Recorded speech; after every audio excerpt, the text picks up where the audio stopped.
ইরানের সর্বোচ্চ ধর্মীয় নেতা আয়াতুল্লাহ খামেনির এখনো পর্যন্ত ওনার জানাজাই ইরানে এখনো হয়নি।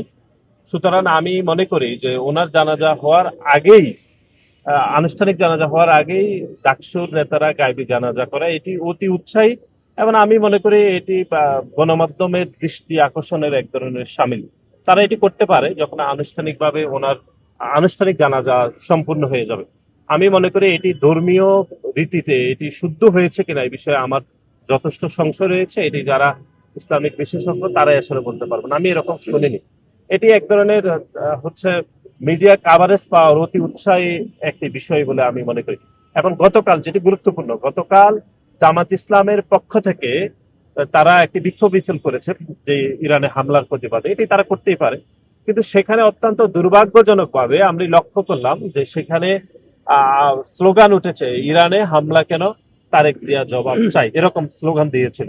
আমরা অত্যন্ত দুঃখজনক যে গত 17 বছর ধরে বাংলাদেশ জাতীয়তাবাদী দল বিএনপি দায়িত্বশীল বিরোধী দলের ভূমিকা পালন করেছে। দেশে আন্তর্জাতিক বিষয়ে এরকম গুরুত্বপূর্ণ বিষয়ে তারা কথা বলেছে, কিন্তু আমরা মনে করি যে জামাত ইসলামের এই যে স্লোগান, এটি দ্বারা প্রমাণিত হয় যে তারা শুধুমাত্র বিরোধিতার জন্যই আসলে বিরোধিতা করছে।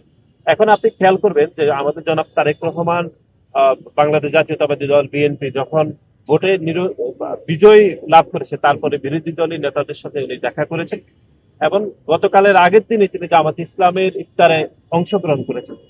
এগুলো সবকিছুই হচ্ছে যে বাংলাদেশকে এগিয়ে নিয়ে যাওয়া এবং বাংলাদেশের মানুষের সাথে মানুষের যে সৌহার্দ্যপূর্ণ সম্পর্ক নিশ্চিত করা।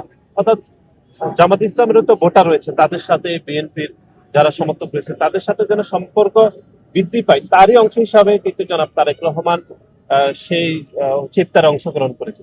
এখন শুধু দায়িত্বশীল ভূমিকা শুধু জনাব তারেক রহমান অথবা সরকারি দল অথবা বিএনপির পালন করলে হবে না, একই সাথে বিরোধী দলকেও অত্যন্ত দায়িত্বশীল ভূমিকা পালন করতে হবে। আমি মনে করি জামাতে ইসলাম সেই জায়গায় তারা কার্যত ব্যর্থ হয়েছে। তারা কোনো কিছু হলেই আপনি দেখেছেন যে ডাকসুর নেতৃবৃন্দরা জনাব তারেক রহমানকে নিয়ে স্লোগান দিচ্ছে এবং মব তৈরি করছে এবং উস্কানিমূলক স্লোগান দিয়ে বিভ্রান্ত করছে। আমি মনে করি যে ডাকসু এবং শিবির দুইটিকে আলাদা হতে পারেনি। যেটাই শিবির সেটাই ডাকসু, এবং যেটাই ডাকসু সেটাই শিবির। আমি মনে করি যে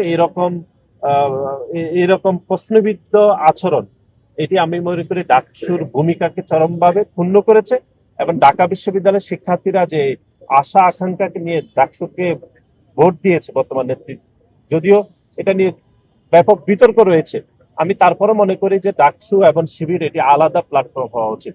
এবং জামাত ইসলাম যে স্লোগান গতকাল দিয়েছে তাদের আরো দায়িত্বশীল ভূমিকা পালন করা উচিত, এবং কার্যত বিরোধী দল হিসাবে তাদের যে দেশের প্রতি, দেশের মানুষের প্রতি, স্বাধীনতা সার্বভৌমত্বের প্রতি যে শ্রদ্ধাবোধ দেখানো উচিত, সেটিকে আরো গুরুত্ব আরোপ করা উচিত বলে আমরা মনে করি।